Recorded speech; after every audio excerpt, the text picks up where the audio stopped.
Chapitre 1. The Garden. Fête. Le soleil d'été brillait avec une douceur particulière sur Willowbrook ce samedi après-midi, et la place de l'église était un spectacle de couleurs, de bavardages et de gaieté.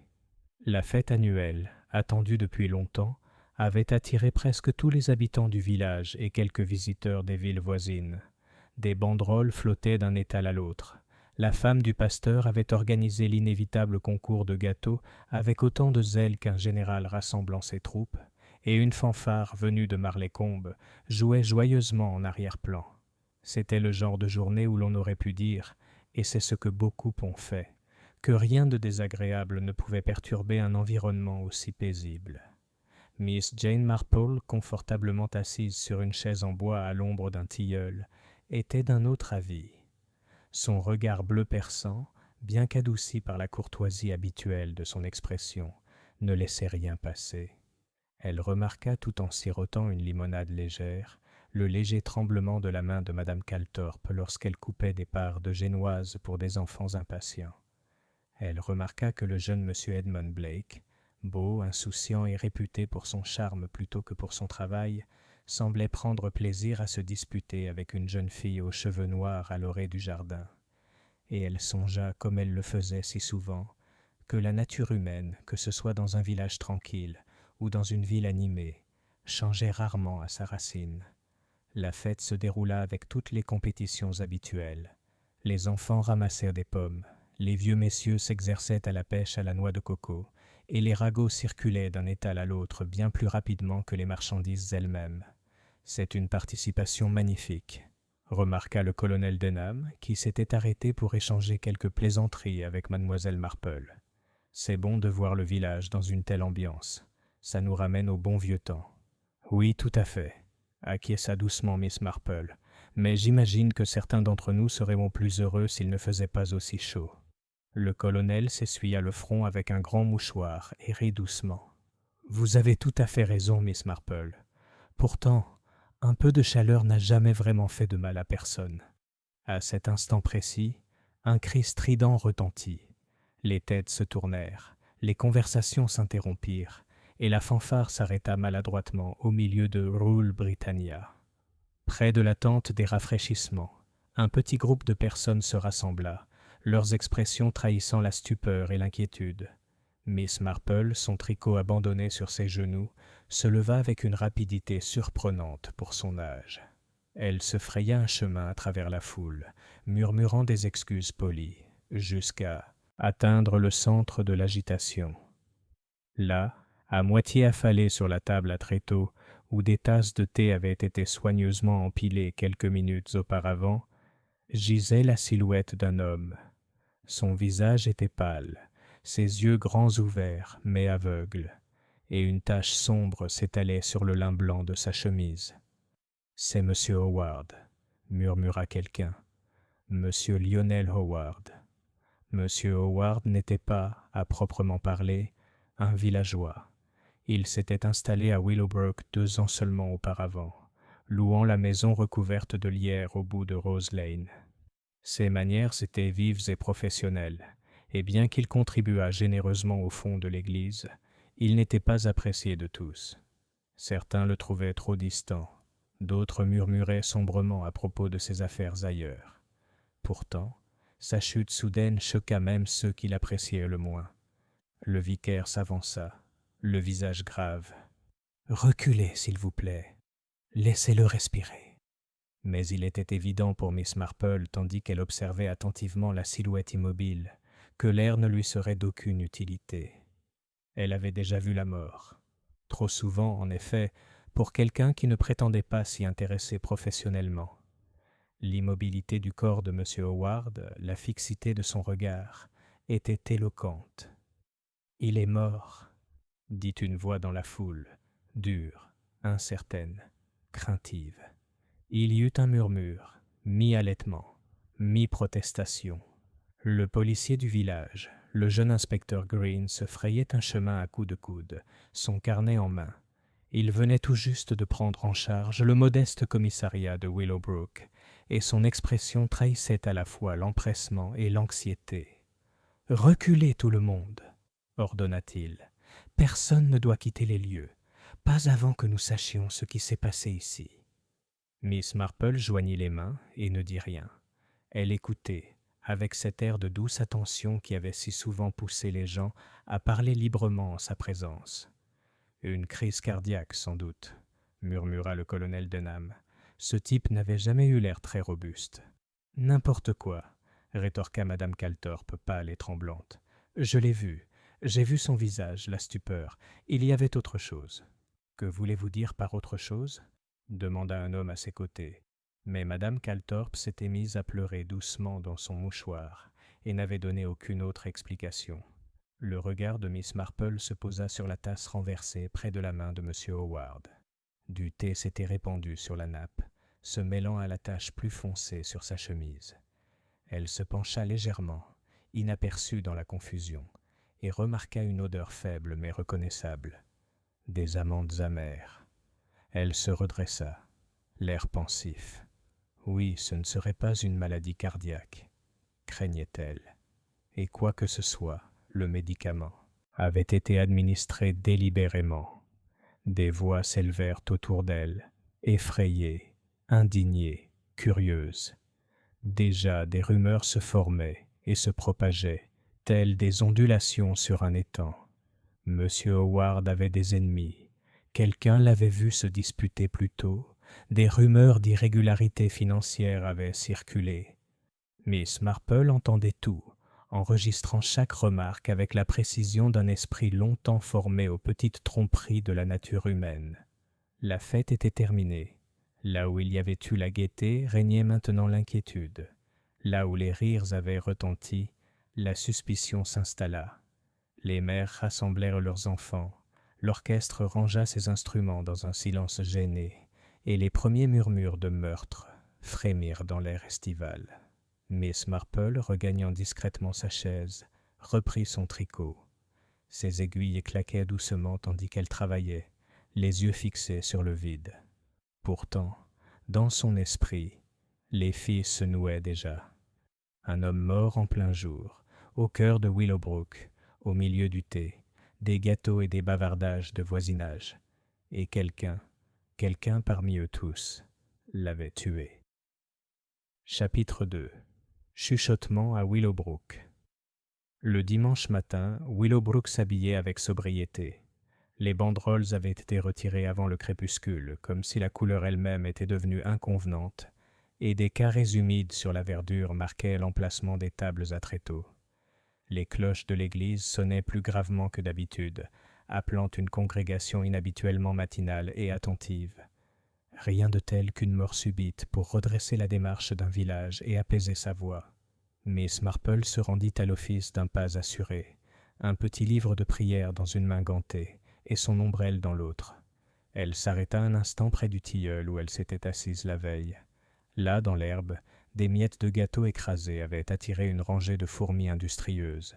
Elle les observa avec un intérêt discret et distrait, comme si elle pouvait lui apprendre quelque chose. Miss Marple était rarement pressée. Elle aimait laisser son esprit s'organiser, comme on range un tiroir et découvre au fond un objet utile oublié. Le vicaire, le révérend Pritchard, parla avec émotion dans son sermon de la fragilité de la vie. Madame Pritchard tamponna ses yeux d'un mouchoir en dentelle, qui, remarqua mademoiselle Marple, était sec. L'assemblée bruissa et soupira. Le colonel Denham se redressa comme s'il était en parade. Les épaules rebondies de madame Calthorpe frémissaient, et Edmund Blake, beau et pâle, fixait le tableau des cantiques avec une expression qui suggérait plus de calcul que de piété. Après cela, les gens s'attardèrent dans le cimetière, au-delà de toute nécessité, pour admirer les roses qui grimpaient le long du mur de pierre. C'est une chose curieuse dans un village anglais.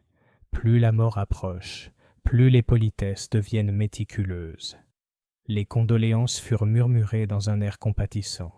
Les conjectures furent formulées à voix basse, derrière des mains gantées. « C'est vraiment choquant », souffla madame Pritchard à mademoiselle Marple, alors qu'elle se tenait près de la porte de la Liche. Monsieur Howard n'était pas universellement aimé, bien sûr, mais on ne peut pas s'empêcher. Eh bien, c'est terrible d'être pris comme ça.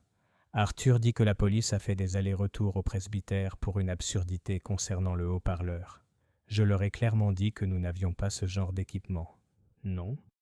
La voix de Miss Marple était douce, mais je croyais qu'à la fête, il y avait eu une ou deux annonces concernant la tombola, etc. Le rouge monta à Madame Pritchard. Seulement ce qui a été dit sur le green, chère Miss Marple. Pas de vulgarité. Madame Calthorpe est dans un état second depuis et est complètement désorientée. Elle a dit à l'agent, je veux dire à l'inspecteur Green, qu'elle avait entendu une voix venue de nulle part. Vraiment, inutile d'encourager ce genre d'histoires absurdes. Les gens entendent souvent ce qui est le plus utile à entendre, dit doucement Miss Marple, ou ce qui les effraie. Elle poursuivit son chemin, laissant derrière elle un frémissement d'indignation qui se répandrait en nouveaux commérages à l'heure du thé. L'air sentait la pierre chaude et l'if taillé, les abeilles bourdonnaient, et au-delà des tombes, les voix des enfants s'élevaient dans le chemin, avant d'être ramenées au silence par les mères qui se souvenaient que le deuil avait ses formes. Le village, à la manière des villages, s'était mis d'accord sur une explication préliminaire avant midi. On la murmurait chez l'épicier, on la respirait au comptoir de la poste, on la confiait à voix basse sous l'orme au forgeron. Monsieur Lionel Howard avait des ennemis. Il avait été homme d'affaires à Londres. On avait parlé de pratiques douteuses. Il était venu à Willowbrook pour fuir quelque chose. Personne ne pouvait préciser quoi, et avait apporté avec lui une coquette somme. Personne ne pouvait préciser combien. Il y avait eu une dispute, oh oui, vue lors de la fête même, avec le jeune Edmund Blake, qui n'arrivait jamais à garder son argent dans ses poches ni à se mettre en colère. De ces fragments, une histoire complète était assemblée et portée par le village avec complaisance, comme un manteau bien ajusté. Miss Marple ne rentra pas directement chez elle. Elle rendit une visite matinale à Madame Calthorpe, dont le gâteau éponge avait remporté le 2e prix, et dont les nerfs avaient été mis à rude épreuve. Les stores du salon étaient à moitié tirés. L'odeur de l'eau de lavande luttait, sans grand succès, contre la faible odeur aigre du thé de la veille. Madame Calthorpe, allongée sur un canapé, un châle remonté jusqu'au menton, se leva d'un bond à la vue de Miss Marple, comme si elle avait trouvé un soulagement. « Ma chère, » dit Miss Marple en s'asseyant sur la chaise la plus proche, « vous êtes exaspérée. Si je puis me permettre, la camomille est moins inquiétante que le sel volatile. Elle ne monte pas à la tête. Je n'arrive pas à me l'ôter de la tête, » gémit Madame Calthorpe. Son visage, Miss Marple, la façon dont... Oh, je savais que ce n'était pas une crise cardiaque. Il y avait autre chose. Et la voix. J'ai prévenu la police, mais ils se sont regardés comme si j'avais dit qu'un fantôme avait parlé. Une voix? Miss Marple plaça son ombrelle près du pied de la chaise et joignit les mains. Dites-moi exactement ce que vous avez entendu. C'était très étrange. Madame Calthorpe ferma les yeux. Nous étions en train de préparer le 2e lot de gobelets. Le premier avait presque tous disparu d'un coup, et Madame Pritchard insistera pour avoir les plus petits. J'ai entendu l'orchestre reprendre. Puis, aussi distinctement que possible, j'ai entendu une voix de dame, très raffinée, pas du coin, dire « Monsieur Howard, Monsieur Howard, auriez-vous l'amabilité de venir à la buvette ?» Pas fort comme pour appeler, mais comme si, comme si elle venait du ciel. Et Monsieur Howard est arrivé aussitôt. Il était passé près des fléchettes, et je l'ai vu sursauter et se retourner. Miss Marple inclina la tête. « Vous êtes sûr que ce n'était pas quelqu'un près de chez vous ?»« Tout à fait. Il n'y avait personne avec cette voix. Puis, vous savez, il est entré et je lui ai servi une tasse parce qu'il avait l'air plutôt rouge. Il avait cette attitude bien à lui, vif et impatient, et il a pris la tasse sans un mot et a bu. Oh, Miss Marple !» Les larmes emplirent les yeux de Madame Calthorpe. Ce n'était pas 5 secondes plus tard. Miss Marple laissa un moment de silence s'installer. Vous vous souvenez de la tasse? Des bleuets bleus sur le bord. J'ai dû laver cette tasse une centaine de fois. Elle faisait partie du service que nous avions emprunté à Madame Hart. Une femme si gentille. Elle m'a grondé en entendant cela, comme si j'avais choisi cette tasse par dépit. Les gens grondent quand ils ont peur, dit Miss Marple. Ça leur donne l'impression d'agir. La petite cuillère? La cuillère à café? Madame Calthorpe le fixa du regard. « Je ne saurais vous dire. On en avait une demi-douzaine, des pièces bizarres, réservées aux sucriers. Sinon les enfants les auraient emportées. » « Pourquoi ?»« Aucune raison particulière, » dit Miss Marple sur le ton qui laisse entendre qu'il y a toutes les raisons. « Vous n'avez pas remarqué si M. Howard avait sucré son thé ? Il l'a fait. Il l'a toujours fait. 2 morceaux. Il a dit un jour qu'il ne supportait pas qu'il soit trop léger et sans sucre, comme du bouillon de femme de ménage. C'étaient ses mots. » Miss Marple se leva aussitôt, apaisa la bonne dame par des promesses et des platitudes, et continua son chemin. Elle fit un bref arrêt au bureau de poste où Madame Larkin, une petite personne vive au nez crochu, gérait une forte affluence. La petite boutique n'avait jamais été aussi animée. Journaux, timbres et informations étaient en demande. « Terrible affaire, Miss Marple, » dit Madame Larkin avec une joie mélancolique, en frappant un paquet sur la balance. « Et ne vous y trompez pas, ce n'est pas fini. J'ai dit à M. Larkin ce matin même, « Vous pouvez me croire, on va mettre des fers à quelqu'un avant la fin de la journée. »« Ah bon ?» répondit Miss Marple d'un ton poli. « À qui, Madame Larkin ?»« Eh bien, maintenant... » Madame Larkin pinça les lèvres. « Si vous voulez mon avis, et attention, je ne dis pas que j'ai des preuves, ce sera cet Edmond Blake, insolent comme on dit, et pas plus qu'il ne devrait l'être. Je l'ai eu ici plus d'une fois avec un télégramme qu'il n'avait pas envie de payer, et des manières à faire tourner le lait. Et il était en embrouille avec cette brune hier. Comment s'appelle-t-elle ? Vera ou Iris ou quelque chose de bizarre dans ce genre.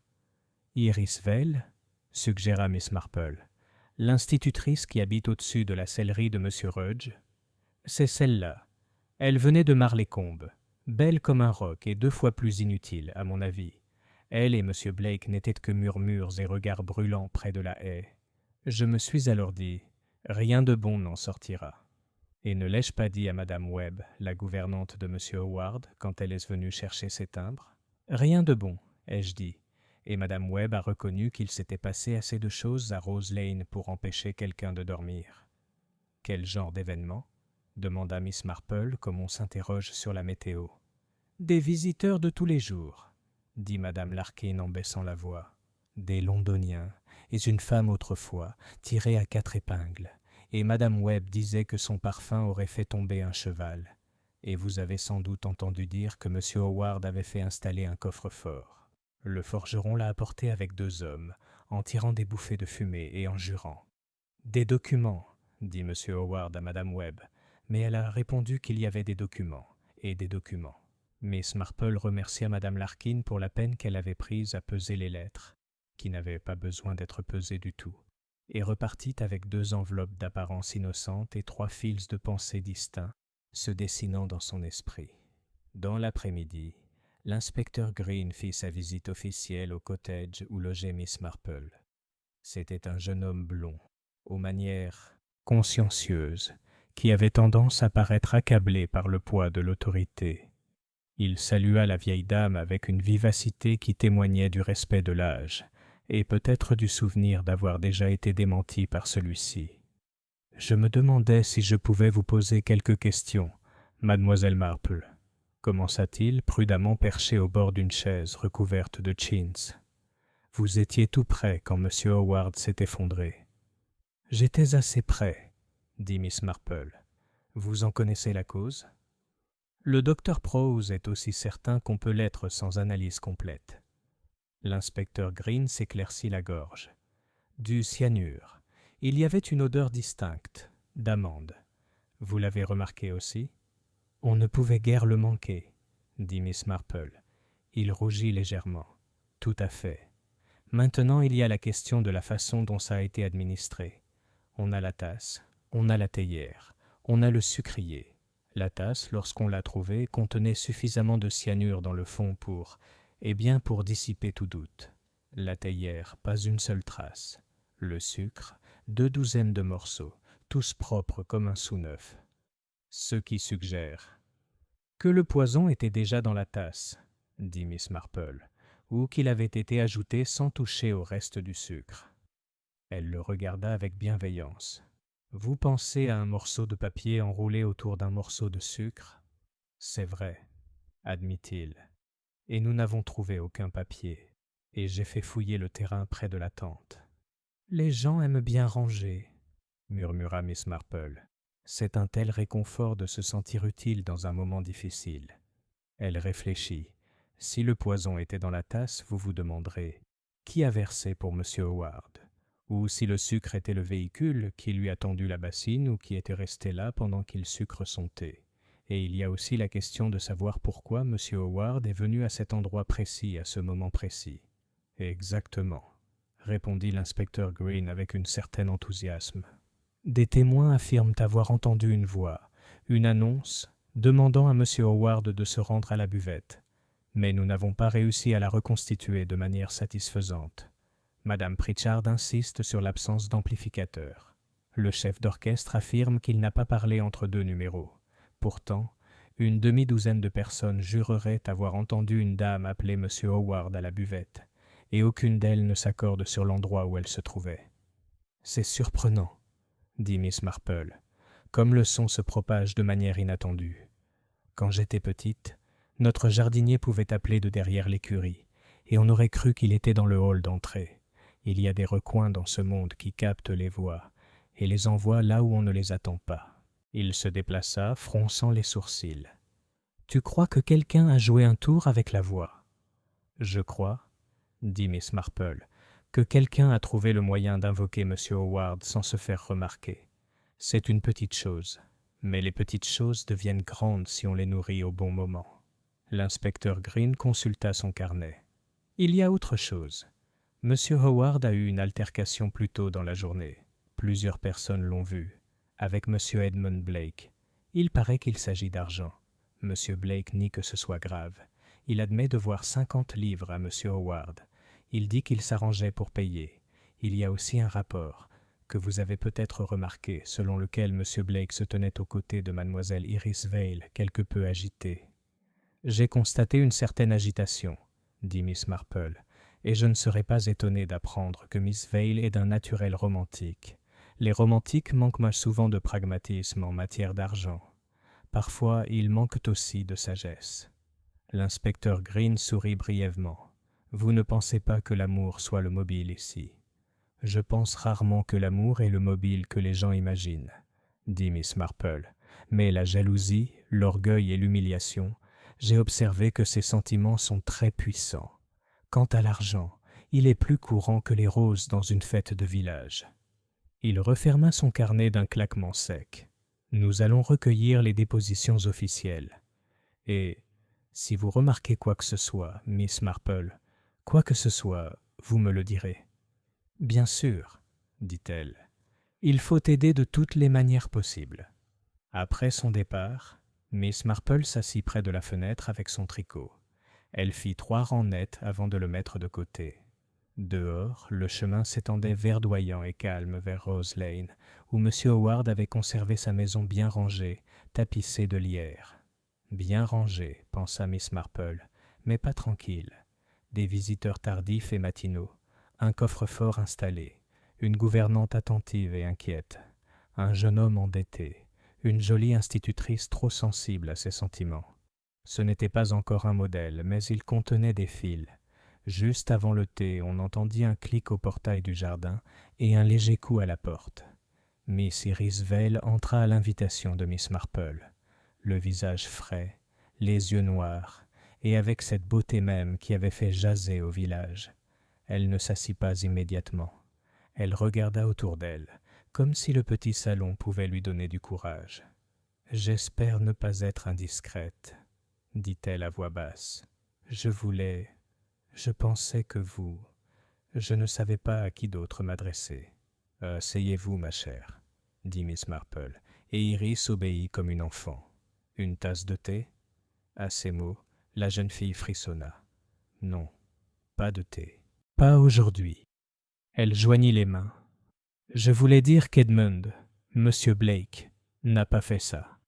Il peut être stupide, je le sais, et dire des choses horribles qu'il ne pense pas, mais il n'est pas méchant. »« Peu de gens sont méchants, » dit Miss Marple d'un ton rassurant. « bien que certains soient stupides et d'autres cruels. Dites-moi, Miss Vale, pourquoi étiez-vous si agitée, vous et Monsieur Blake, hier? On s'était disputé, dit simplement Iris, à propos de Monsieur Howard, à propos d'argent. Edmund. Oh, je déteste parler ainsi, mais il faut que tu saches. Edmund lui avait emprunté de l'argent, et Monsieur Howard a rendu les choses encore plus embarrassantes. Elle déglutit. Il a dit à Edmund des choses impardonnables. À propos du père d'Edmund, qui était clerc dans le cabinet de Monsieur Howard à Londres, avant leur arrivée. Et à propos de moi. Monsieur Howard n'avait aucun droit. Miss Marple observa la rougeur soudaine. À propos de vous. Il a dit que j'avais incité Edmund à faire ça, que j'avais des goûts de luxe. Les yeux noirs d'Iris s'embuèrent. Ce n'est pas vrai. J'ai un peu de ma tante et mon salaire. Je n'ai jamais rien demandé à Edmund. Elle leva les yeux, désespérée. Tu dois me croire. Et Edmund, il a dit qu'il dirait à Monsieur Howard de garder son argent et ses insultes. Il a dit qu'il ne lui en serait pas redevable. C'est tout ce qui nous a fait discuter. Tous, répéta Miss Marple, et le mot avait une douceur qui le rendait tout aussi perspicace. Iris hésita. Il y a encore une chose, murmura-t-elle. Hier soir, juste avant que ça arrive, je l'ai entendue aussi, cette voix. J'étais près du kiosque à livres, et j'ai entendu, aussi distinctement que si elle était à côté de moi. Monsieur Howard, auriez-vous l'amabilité de venir à la buvette? C'était... On aurait dit une voix à la radio, vous savez, mais sans le grésillement. Et je me suis dit, comme c'est bizarre. Parce que j'avais vu Madame Pritchard avec une sonnette plus tôt, et je ne pensais pas qu'ils avaient un haut-parleur. Et quand je me suis retourné, il n'y avait personne à proximité avec une voix pareille. Miss Marple hocha la tête. « Merci, ma chère. Il est utile de savoir que plusieurs personnes ont entendu la même chose, et de la même manière. On ne peut pas contredire un seul témoin, sauf à douter de son sang-froid. Plusieurs témoins, maintenant, suggèrent une méthode plutôt qu'un accident. »« Une méthode » murmura Iris. « Une méthode pour convoquer » dit Miss Marple d'un ton neutre. « Voyez-vous, les gens se laissent aller à la prudence face à une chose qui paraît banale. On s'attend à ce que la femme du vicaire fasse venir un gentleman pour aider à porter un panier ou faire une annonce. On ne remet pas en question une demande polie entendue par beaucoup. J'ose dire que M. Howard s'est présenté comme on l'avait demandé et a pris la tasse la plus proche pour se montrer poli lui aussi. La politesse, Miss Vale, est une terrible complice du crime. Quand Iris fut partie, les ombres s'allongeaient. Miss Marple fit lentement un tour dans le petit jardin. Elle s'arrêta près de la haie et contempla la verdure. Une voix venue de nulle part, et pourtant qui parvint à plusieurs oreilles à la fois. Il y a des tours avec les miroirs, et des tours avec les cordes, songea-t-elle. Et il y a des tours avec les voix. La fanfare avait ses instruments et ses pupitres. L'église avait sa cloche. Le village avait, caché et prêt pour les fêtes et les ventes aux enchères, une clochette et un mégaphone autrefois utilisés pour un exercice militaire. Miss Marple l'avait vu accroché dans la réserve du presbytère des années auparavant. S'il avait disparu, qui l'avait emprunté? Ses pensées se portaient, non pas avec précipitation mais avec persistance, sur de petits détails. Une tasse de bleu et bleu, 2 morceaux de sucre, une cuillère à café manquante ou non remarquée, un coffre-fort emporté dans une maison de Rose Lane, une insulte qui touchait la fierté d'un jeune homme, la voix d'une femme entendue par beaucoup et que personne n'admettait. Au crépuscule, la tranquillité du chemin fut troublée par des pas rapides. Edmund Blake franchit le portail du jardin, chapeau nu, tête basse. Il ne vit pas Miss Marple parmi les roses. Elle le regarda s'éloigner, les épaules raides, vers Rose Lane, et pensa, non sans bienveillance, que les jeunes hommes préféreraient affronter les tempêtes plutôt que de les contourner s'ils pensent que leur honneur est en jeu. Un âge dangereux, l'honneur. Il est de mauvaise compagnie pour la prudence. Plus tard encore, tandis que les premières étoiles pointaient timidement dans un ciel où la nuit n'était pas encore décidée, une seconde rumeur se répandit, comme les cercles qui s'élargissent après un jet de pierre. Madame Webb était allée à Marleycombe téléphoner à l'avocat de M. Howard. Il y avait des papiers à consulter, disait-elle, et était revenue en colère. Elle avait découvert, d'après Madame Larkin, et si Madame Larkin l'avait rapporté, le village l'avait cru, que le coffre-fort de Rose Lane était fermé à clé comme d'habitude, mais que le tiroir où M. Howard gardait ses clés était vide, et à sa place, un objet sans valeur, un simple presse-papiers en verre en forme de chat endormi.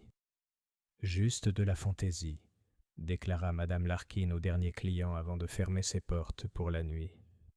C'est une bonne idée, croyez-moi. Les chats se faufilent après tout, et les clés ne sortent pas toutes seules. Miss Marple, dans sa chambre, repliait soigneusement sa chemise de nuit sous l'oreiller. Elle se souvenait d'un garçon de son village, il y a longtemps, qui avait caché ses bonbons mal acquis dans une théière, pensant que personne ne les chercherait dans un endroit aussi évident. Les gens font à peu près la même chose avec leur méchanceté, songea-t-elle. Ils les placent là où la gentillesse ne les soupçonne pas immédiatement.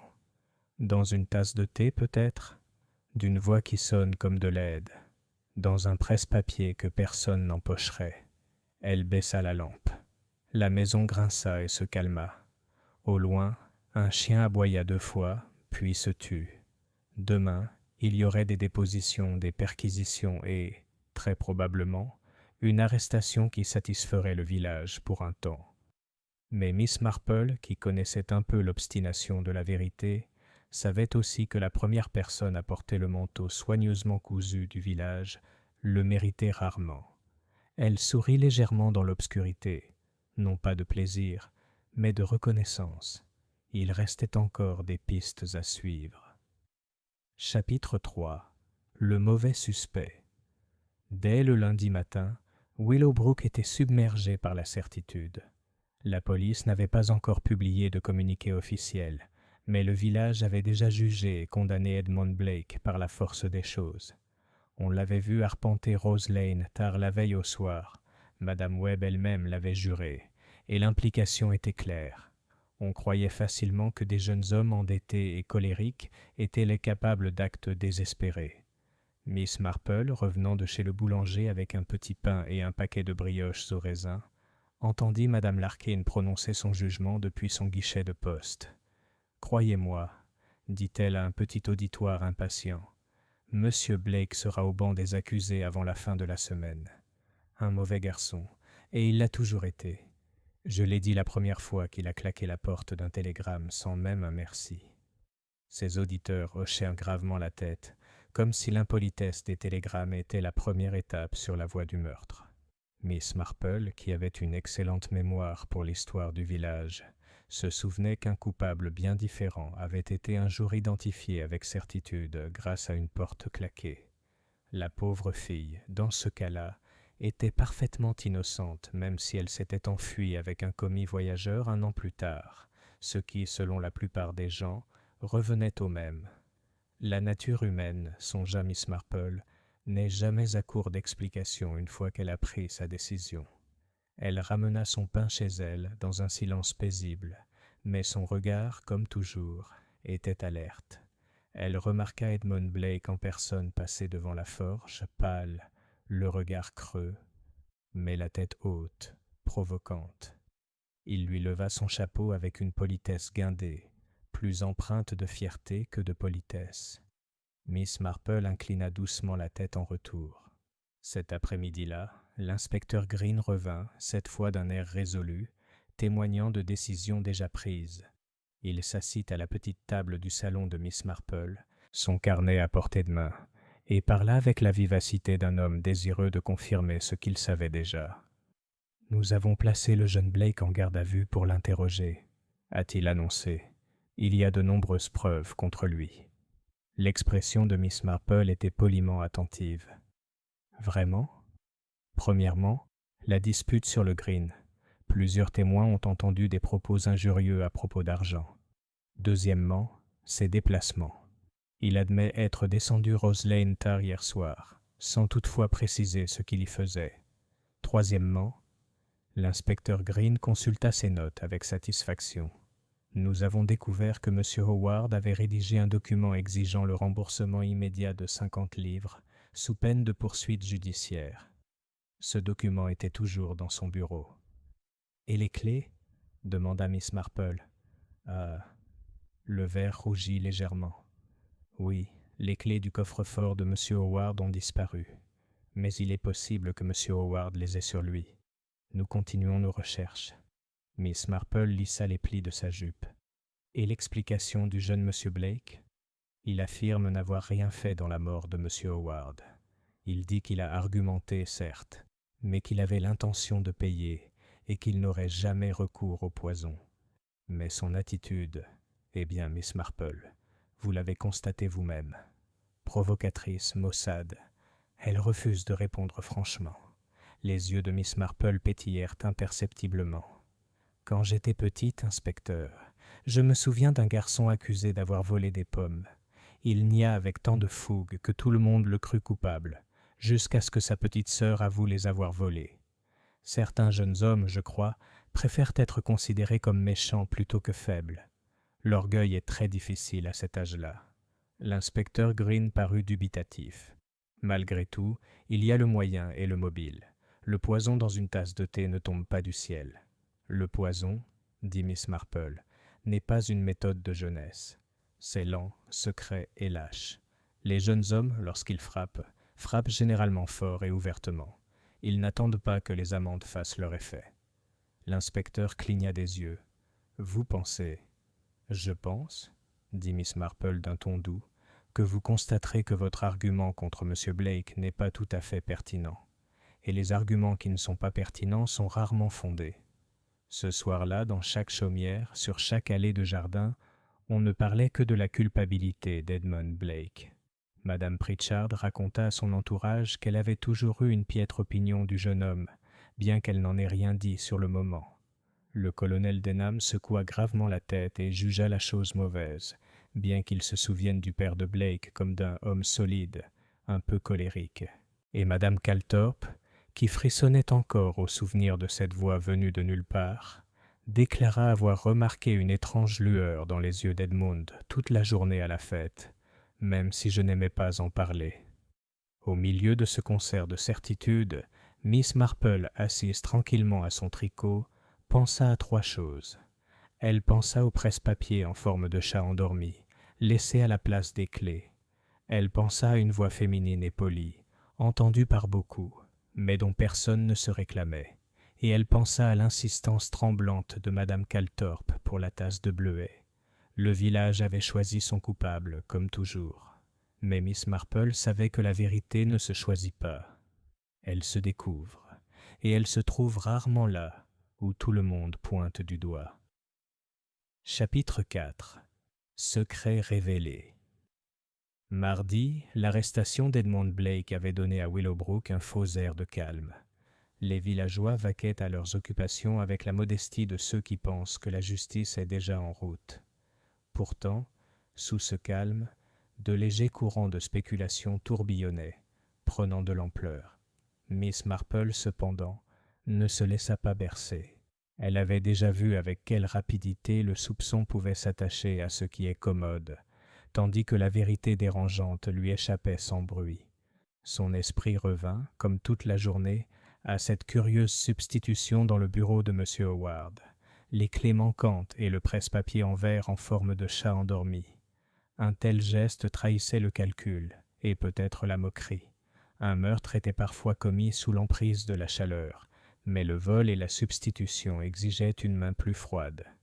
Ce matin-là, Miss Marple rendit visite à Madame Webb, la gouvernante de Rose Lane. La maison ornée de lierre était impeccable et fermée, ses marches d'entrée d'une blancheur lasse. Madame Webb, grande femme aux traits anguleux et à l'air de quelqu'un habitué à gérer les choses sans aide, accueillit Miss Marple avec une impatience qui suggérait qu'elle aussi attendait qu'on l'écoute. « Affreux, madame, affreux !» commença aussitôt Madame Webb en introduisant son invitée dans le salon où les rideaux étaient à moitié tirés. « Je me disais la semaine dernière, il en sortira quelque chose, et c'est effectivement le cas. Les heures tardives, les visiteurs de Londres, le coffre-fort apporté comme un cercueil, et M. Howard lui-même, agité et irascible. Pas une nuit ces derniers mois sans que je l'entende faire les 100 pas dans le bureau. Des visiteurs de Londres? Le ton de Miss Marple était doux. Oui, madame, une fois tous les 15 jours, au moins.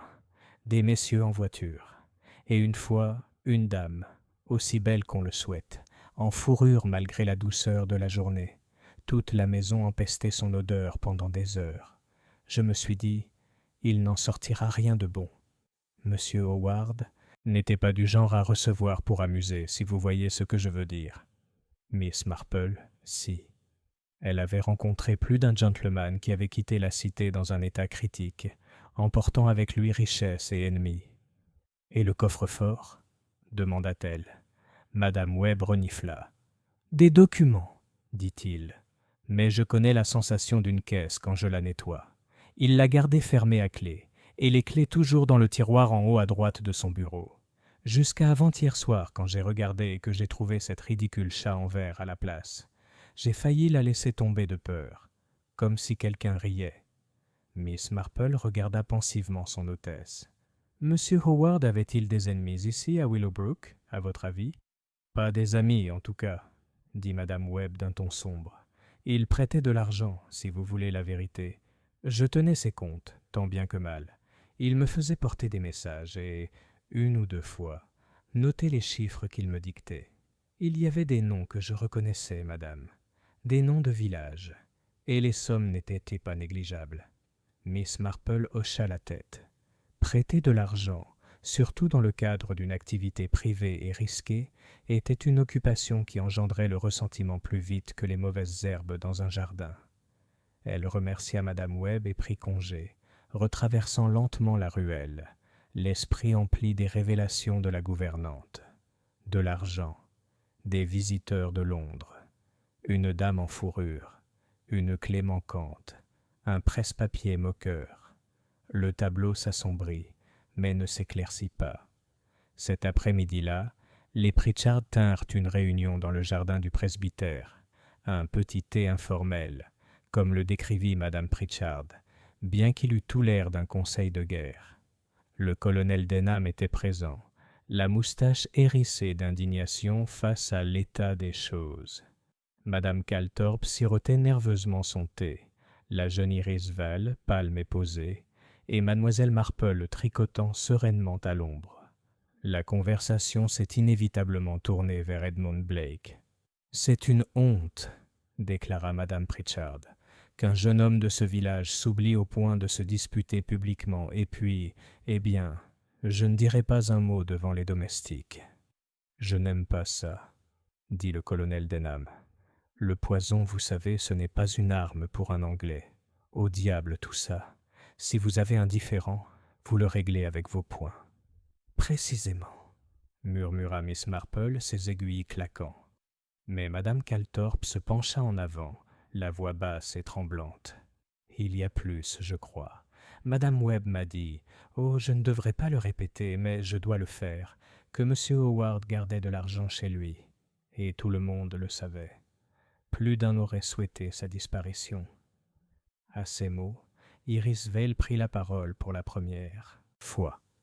Ses yeux sombres lancèrent des éclairs. « Edmund est innocent, » dit-elle avec une force silencieuse. « Il devait peut-être de l'argent à M. Howard, certes, mais ce n'est ni un lâche, ni un meurtrier. » Madame Pritchard renifla. « Ma chère, nous comprenons tous votre attachement, mais on ne peut pas se voiler la face. » Miss Marple lança un regard bienveillant à la jeune fille. « Les faits sont souvent comme des mailles de tricot, ma chère. Si vous en perdez une, tout le motif paraît faux. Si vous la retrouvez, tout s'emboîte. » À ce moment-là, la servante apparut avec un message. L'inspecteur Green demanda à voir Miss Marple immédiatement.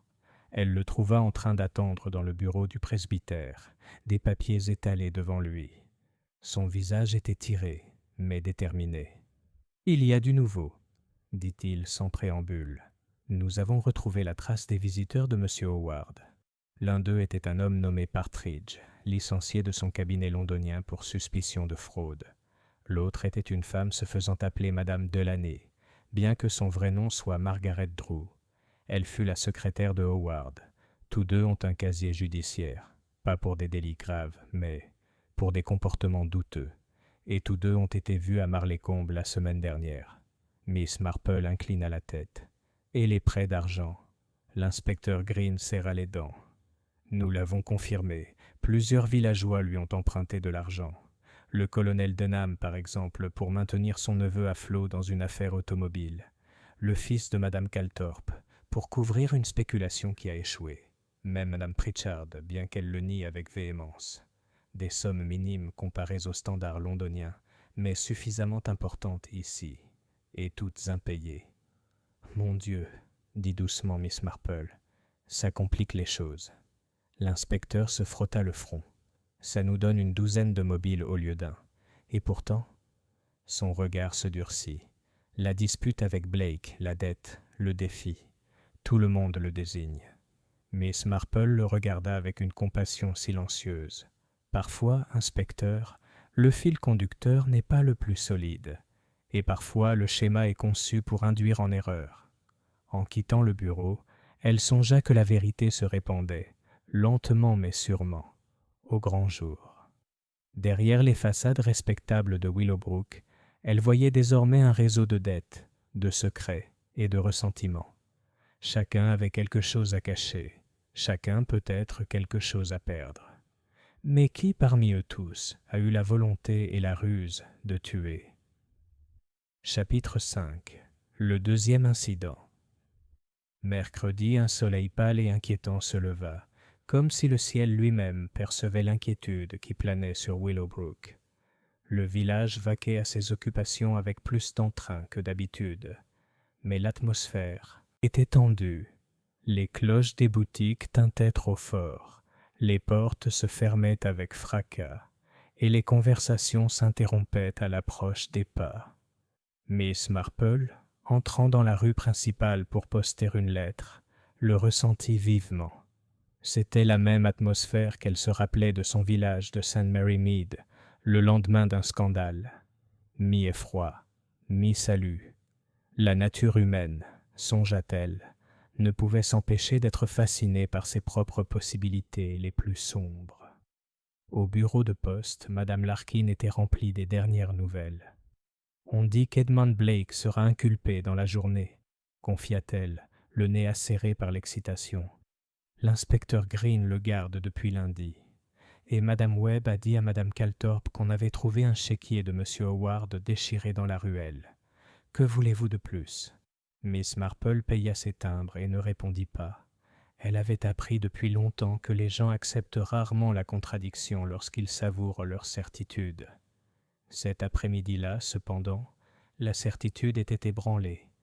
C'est précisément au presbytère que cela s'est produit. Madame Pritchard avait organisé un cercle de couture pour dames, en partie pour occuper les esprits, et en partie pour s'assurer que les ragots lui restent confidentiels, plutôt que de tomber entre les mains de Madame Larkin. Mademoiselle Marple, bien que peu encline à s'adonner au patchwork, avait accepté l'invitation.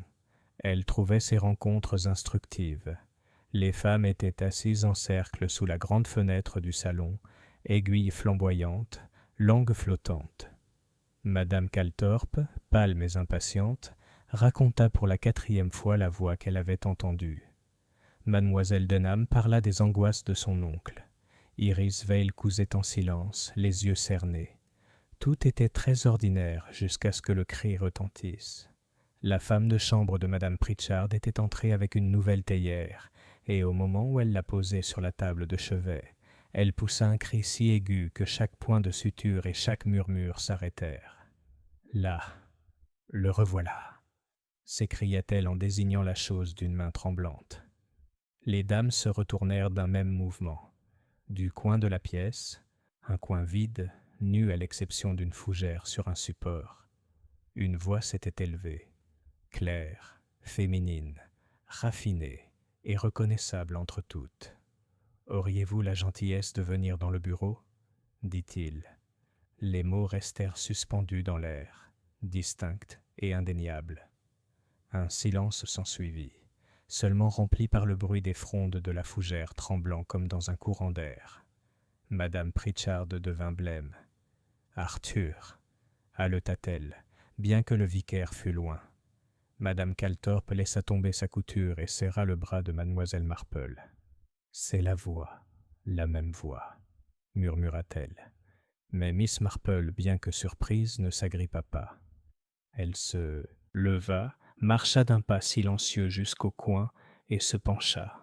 Derrière la fougère, à moitié dissimulée par ses feuilles vertes, se trouvait une petite boîte en bois avec un couvercle à charnière et une bobine de fil de fer qui en sortait.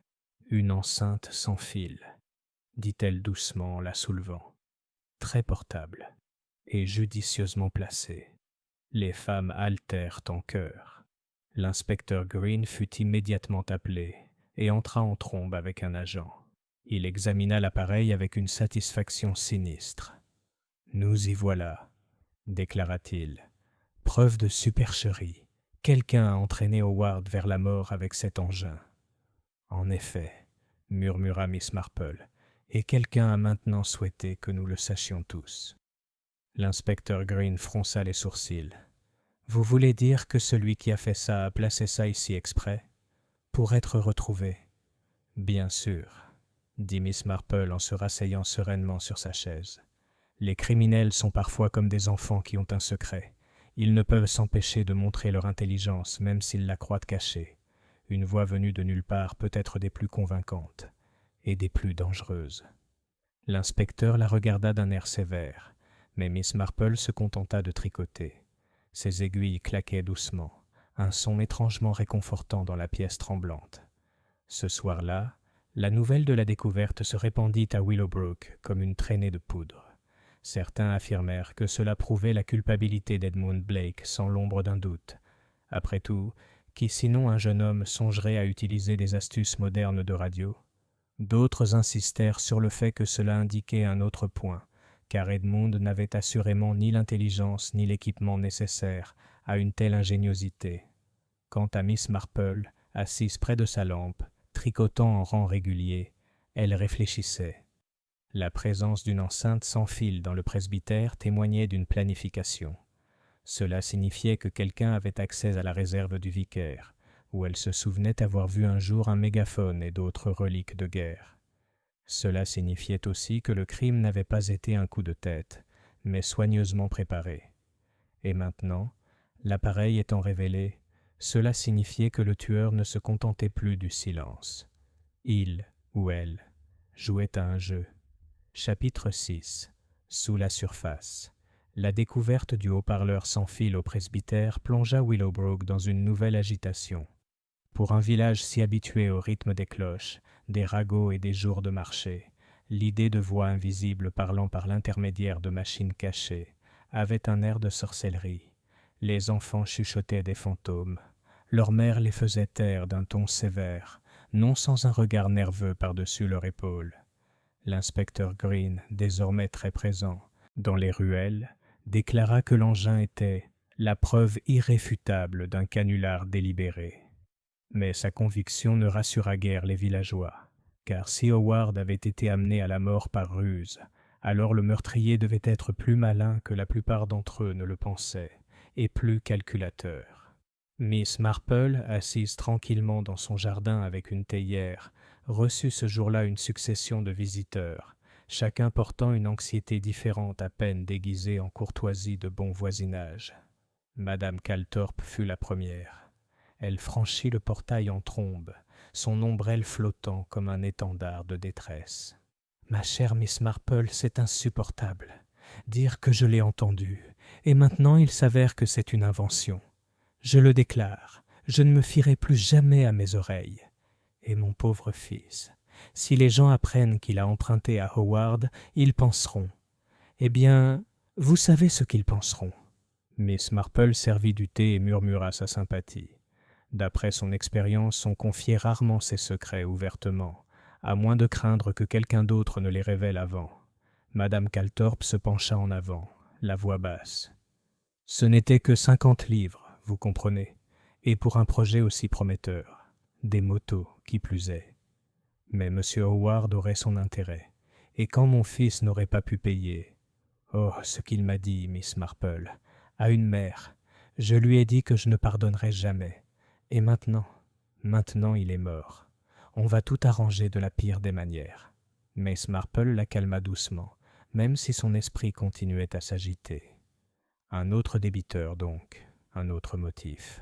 Ensuite vint le colonel Denham, remontant le chemin avec l'énergie de quelqu'un qui souhaitait démontrer sa conscience tranquille. « Maudite affaire, Miss Marple. Je vous le dis franchement, Howard n'avait aucun droit de me presser comme il l'a fait. J'ai emprunté une somme dérisoire pour le garage de mon neveu, certes, mais un gentleman sait quand il faut laisser du temps à un autre gentleman. Au lieu de cela, il m'a menacé de poursuites judiciaires. Abject. » Le regard de Miss Marple était très doux. « Et pourtant, colonel, vous ne l'avez pas frappé. » Le colonel rougit. « Certainement pas. Bon sang, j'ai peut-être perdu mon sang-froid, mais du poison. Jamais. Si j'avais voulu en finir avec Howard, je l'aurais fait d'homme à homme. »« Je vous crois tout à fait, » dit Miss Marple d'un ton apaisant. « Le poison est rarement choisi par des gentlemen de votre tempérament. » Lorsque le colonel partit, l'air à la fois indigné et étrangement soulagé, Miss Marple s'autorisa un léger soupir. Un autre débiteur, une nouvelle protestation d'innocence. Le soir venu, un troisième visiteur apparut, non pas devant le portail de Miss Marple cette fois, mais à sa fenêtre. Iris Vale, pâle et tremblante, se tenait parmi les roses tel un fantôme. « Puis-je entrer ?» demanda-t-elle doucement. Miss Marple hocha la tête, et la jeune fille se glissa à l'intérieur. Elle serra les mains fermement, comme pour les immobiliser. « Il faut que je le dise à quelqu'un, » murmura Iris. « C'est vrai, Edmund doit de l'argent, mais d'autres aussi. Le colonel Denham, Madame Calthorpe, même Madame Pritchard, et Monsieur Howard. Il était cruel. Il a provoqué Edmund devant tout le monde. Mais ce n'était pas tout. Il a dit des choses sur moi. Il a menacé de dire quelque chose. » Miss Marple marqua une pause dans son tricot. « Et qu'est-ce que c'était, ma chère ?» La jeune fille rougit. « J'avais été employée à Marleycombe, dans un magasin. J'avais été amie avec un homme qui avait eu des ennuis par la suite. C'était stupide, peut-être, mais pas méchant. Pourtant, Howard a rendu cela honteux. Il a dit qu'il me ruinerait avec des ragots si Edmund ne payait pas. » Miss Marple reprit son tricot d'une main sereine. « Le chantage, alors. C'est un jeu très ancien et très laid. » Les yeux d'Iris se remplirent de larmes. « Voyez-vous, Miss Marple, Edmund a dû se disputer avec lui, mais il ne l'a pas tué. Il ne l'a pas tué. »« Ma chère, » dit doucement Miss Marple, « je suis convaincue qu'Edmund n'est pas du genre à s'adonner au poison. Mais le chantage, les dettes, la cruauté, voilà des terrains fertiles, et on ne sait jamais quelle graine germera en premier. » Après le départ de la jeune fille, le silence retomba dans la chaumière. Dehors, le crépuscule s'épaississait, et une grive chantait son chant du soir. Miss Marple était assise avec son tricot et réfléchissait. Le modèle se répandait, maille après maille, dettes impayées, secrets menacés, réputations en jeu. Presque tout le monde à Willowbrook avait des raisons de souhaiter le départ de M. Howard. Mais ce n'étaient pas les raisons qui occupaient le plus son esprit. C'était la méthode. Une voix polie et désincarnée, une tasse de thé, un presse-papier en forme de chat endormi. Quelqu'un, songea-t-elle, avait mêlé la cruauté, la ruse et la moquerie, et les avait cachés sous le bavardage agréable d'un village anglais. Et jusqu'à ce que la vérité éclate, la surface de Willowbrook resterait très loin d'être calme. Chapitre 7. Un avertissement dans l'obscurité. Jeudi soir, le temps changea. Des nuages bas et lourds s'amoncelaient sur le petit village, comme si le ciel lui-même souhaitait garder les secrets pour lui. Au crépuscule, une fine brume recouvrait les ruelles, adoucissant les haies et brouillant les contours du clocher. Miss Marple, qui avait passé une bonne partie de la journée dans son jardin à tailler des rosiers fanés, rentra tôt. Elle n'était pas nerveuse, mais elle reconnaissait les signes d'un village trop tendu. La peur, une fois attisée, peut être aussi dangereuse que la colère, et souvent plus silencieuse. Après le dîner, Alors qu'elle posait son tricot, on frappa à sa fenêtre. Non pas le battement anxieux d'une personne comme Iris Vell, mais un coup sec et délibéré. Elle se leva aussitôt, tira le rideau et ne vit personne.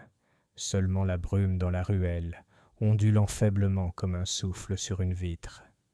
Mais lorsqu'elle ouvrit la fenêtre, une petite enveloppe carrée tomba sur le rebord.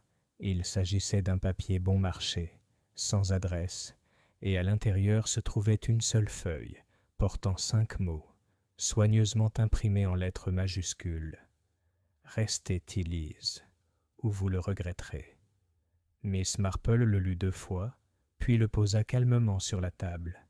Son visage resta inchangé, même si son regard s'aiguisa. De telles notes, elle le savait, étaient moins destinées à faire taire qu'à effrayer, et la peur était une arme des plus efficaces entre les mains des méchants. Elle se prépara une tasse de chocolat chaud, la but pensivement et se coucha. Mais elle ne s'endormit pas tout de suite. Elle repensa à ce curieux schéma, des dettes impayées, un chantage sous-entendu, des visiteurs de Londres et une enceinte sans fil cachée derrière une fougère. Une petite menace grossière, désormais, se glissait à travers la brume et l'obscurité. « Trop maladroit », murmura-t-elle dans le noir, bien trop maladroit pour la main qui a placé le presse-papier. Le lendemain matin, le village s'éveilla dans une nouvelle agitation. Edmund Blake, libéré sous caution faute de preuves, avait disparu de la maison de sa mère. Personne n'avait dormi dans son lit et ses bottes avaient disparu. « Il a pris la fuite, bien sûr », déclara Madame Larkin avec délectation. « Preuve évidente de culpabilité. » Mais Miss Marple, en apprenant la nouvelle, se contenta de secouer la tête. « Les jeunes hommes fuirent la honte, Madame Larkin, parfois même l'amour, mais rarement le crime. » L'inspecteur Green était moins optimiste. Il se présenta au cottage de Miss Marple, des rides d'inquiétude creusant son jeune front. « Ça complique les choses, Miss Marple. Blake a disparu, ça s'annonce mal. »« On dirait, » dit Miss Marple d'un ton doux, « un jeune homme qui craint d'être désigné comme bouc émissaire. Dites-moi, inspecteur, et les clés. » « Toujours porté disparu. » Il se frotta le front. « Et nous en avons appris davantage sur le coffre-fort d'Howard. Webb dit y avoir vu des billets de banque, une somme considérable.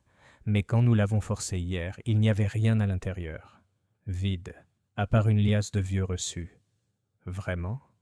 Les yeux de Miss Marple s'illuminèrent. « Alors, le vol était plus malin que le meurtre. C'est souvent comme ça. » L'inspecteur fronça les sourcils. « Vous pensez donc que le mobile était le vol ? » « Mon cher inspecteur, » dit doucement Miss Marple, « le vol peut être un mobile, mais on tue rarement, uniquement pour l'argent. On tue par peur, par rage, par humiliation. L'argent, il aura disparu aussi facilement que le presse-papier. Cet après-midi-là, tandis que le village s'affairait à des théories sur la fuite d'Edmund Blake, Miss Marple fit une promenade tranquille le long de Rose Lane. Le lierre de la maison vide d'Howard était chargé d'humidité. Le portail grinça lorsqu'elle s'y appuya. Elle resta quelques minutes à contempler les fenêtres silencieuses et pensa aux Londoniens, à la dame en fourrure, aux dettes et aux secrets qu'Howard avait accumulés. En se détournant, elle perçut un son ténu dans la brume, le craquement d'un pas s'éloignant rapidement dans la haie. Elle ne le suivit pas. Elle se contenta d'un léger sourire et murmura « Oui, le filet se resserre, et quelqu'un n'aime pas ça. » Cette nuit-là, tandis que les villageois fermaient leurs portes tôt et chuchotaient au sujet de la disparition d'Edmund, Miss Marple laissa son tricot de côté et commença à dresser une liste, non pas de noms, mais de qualités. Orgueil, peur, avidité, cruauté. Les fils mêmes dont naissent toujours les crimes. Et quelque part, cachée dans ces fils, se trouvait la main qui avait fait parler une voix de nulle part, et qui avait ensuite envoyé un avertissement dans l'obscurité. Chapitre 8. Le retour d'Edmund Blake.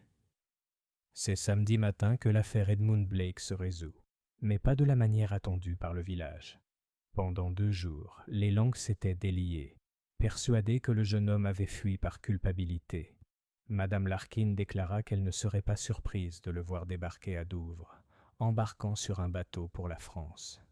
Le colonel Denham secoua la tête, déclarant que Blake avait déshonoré le nom de son père. Madame Pritchard parla du déclin moral de la jeunesse. Et puis, tout à coup, Edmund revint à Willowbrook. Miss Marple était dans son jardin en train d'étêter des rosiers lorsqu'elle le vit passer devant le portail. Il n'était pas rasé, ses vêtements tachés par le voyage, mais sa démarche était déterminée et son menton haut. Il ressemblait moins à un fugitif qu'à un jeune homme ayant parcouru des kilomètres, ses pensées pour seule compagnie. « Bonjour, monsieur Blake », appela doucement Miss Marple par-dessus la haie. Il sursauta puis lui adressa un sourire ironique. « Miss Marple, je suppose que tout le village me prend pour un vaurien. » « Ils pensent à ce qu'il y a de plus facile à penser, » répondit Miss Marple. « Où étiez-vous ? » ?»« Londres, » dit-il brièvement. Puis, après une pause, « Je suis allé voir quelqu'un qui connaissait Howard. Je voulais des réponses. » Le regard de Miss Marple s'éclaira. « Et vous les avez trouvées ?» Il hésita. « Pas les réponses que je voulais, juste d'autres questions. Howard ne prêtait pas seulement de l'argent. Il fréquentait des hommes de la City, des hommes malhonnêtes. On m'avait conseillé de me tenir à l'écart. L'un d'eux a insinué qu'Howard avait une emprise sur moi et sur d'autres aussi. Il a dit que si Howard était mort, ça ne surprendrait pas grand monde. » Miss Marple l'observait. Il paraissait fatigué, mais il n'y avait aucune culpabilité dans sa voix, seulement de la frustration. « Tu dois le dire à l'inspecteur Green, » dit-elle doucement. « Même s'il ne te croit pas, la vérité doit être dite quelque part. » Edmund eut un rire dénué d'humour. « L'inspecteur Green croit que j'ai empoisonné Howard. Il prendra tout ce que je dis comme excuse. » Miss Marple posa son sécateur. « Alors, mon cher, tu devrais peut-être tout me raconter. » Il le fit. Ils s'assirent ensemble sur le banc du jardin pendant qu'il racontait son histoire. La dette de 50 livres, les moqueries d'Howard envers son père, ses menaces de ruiner la réputation d'Irisvale. Edmund admit s'être emporté sur le green ce jour-là, mais jura ne pas s'être approché de la buvette. « Et la nuit où tu as disparu ?» demanda Miss Marple. « Je suis allé à Marlaycombe et j'ai pris le train tardif pour Londres. J'ai parlé à un certain Partridge, un ancien associé d'Howard. Il m'a dit qu'Howard tenait un registre, enregistrant chaque dette et chaque secret. Si ce registre existe, il vaut plus que de l'argent. Mais il n'a pas voulu dire où il était. Il a seulement insinué qu'il n'était pas dans le coffre. » Les aiguilles à tricoter de Miss Marple, qu'elle avait apportées sur l'établi, cliquetaient sans interruption. Un registre. Oui, ce serait très gênant pour certaines personnes. À ce moment-là, l'inspecteur Green arriva en personne, remontant le chemin d'un pas rapide. Il s'arrêta net à la vue d'Edmund. « Toi, enfin de retour, » lança-t-il. « Sais-tu que la moitié du comté te recherche ? » « Je sais, » dit Edmund d'un ton las, « mais je suis là maintenant, et j'ai quelque chose que tu devrais entendre. » Ils entrèrent et autour d'une tasse de thé qu'Edmund refusa avec une grimace à ce seul mot, il répéta son histoire. L'inspecteur Green l'écouta, les sourcils froncés. « C'est peut-être vrai, » dit-il enfin, « mais cela ne change rien au fait que vous vous êtes disputé avec Howard, que vous lui deviez de l'argent, et que vous avez été vu rôdant dans Rose Lane la nuit de sa mort. »« Je ne me cachais pas, » s'exclama Edmund. « Je suis allé le voir, oui, mais quand je suis arrivé, la maison était plongée dans le noir. Je n'ai même pas frappé. »« C'est pratique, » dit l'inspecteur sèchement. Miss Marple prit alors la parole d'un ton doux. « Ce n'est peut-être pas aussi commode que vous le pensez, inspecteur. Si M. Blake avait voulu cambrioler le coffre-fort d'Howard, pourquoi laisser le presse-papier si délibérément? Et s'il avait voulu faire taire Howard, pourquoi utiliser du poison, ce qui exige de la prévoyance, de l'opportunité et l'accès aux accessoires de thé? Ce n'est pas l'impatience de la jeunesse, c'est le calcul de quelqu'un de bien plus calme. » L'inspecteur Green ne semblait pas convaincu, mais l'assurance calme de Miss Marple sembla calmer Edmund. Il se redressa légèrement, même si ses mains crispaient sur ses genoux. Lorsque l'inspecteur fut parti, Miss Marple se tourna vers le jeune homme. « Ne désespérez pas, monsieur Blake. La vérité finit toujours par surgir, même si elle a parfois besoin d'un petit coup de pouce. » Edmund lui lança un regard interrogateur. « Vous me croyez, Miss Marple ?»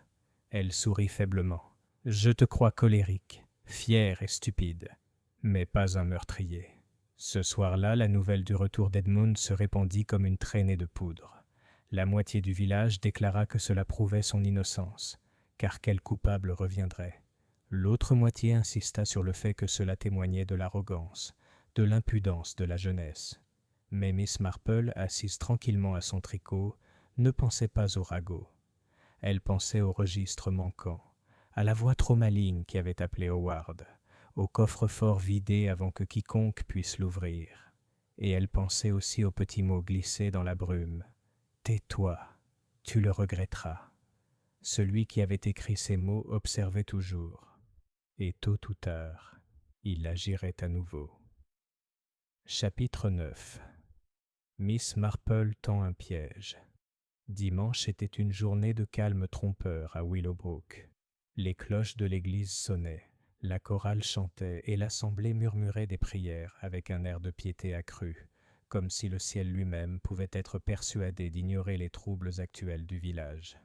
Mais sous les recueils de cantiques et les têtes penchées, la suspicion couvait. La réapparition d'Edmund Blake avait ébranlé la conviction bien ancrée de culpabilité, et une fois la certitude troublée, elle ne repose guère en paix. Miss Marple assista à la cérémonie avec sa modestie habituelle. Elle remarqua les regards furtifs lancés vers Edmund et Iris Vale, assis l'un contre l'autre, raides, sur le deuxième banc. Elle observa le colonel Denham jouer avec ses gants, son regard ne quittant jamais Madame Calthorpe, qui de son côté semblait absorbée à murmurer à Madame Pritchard.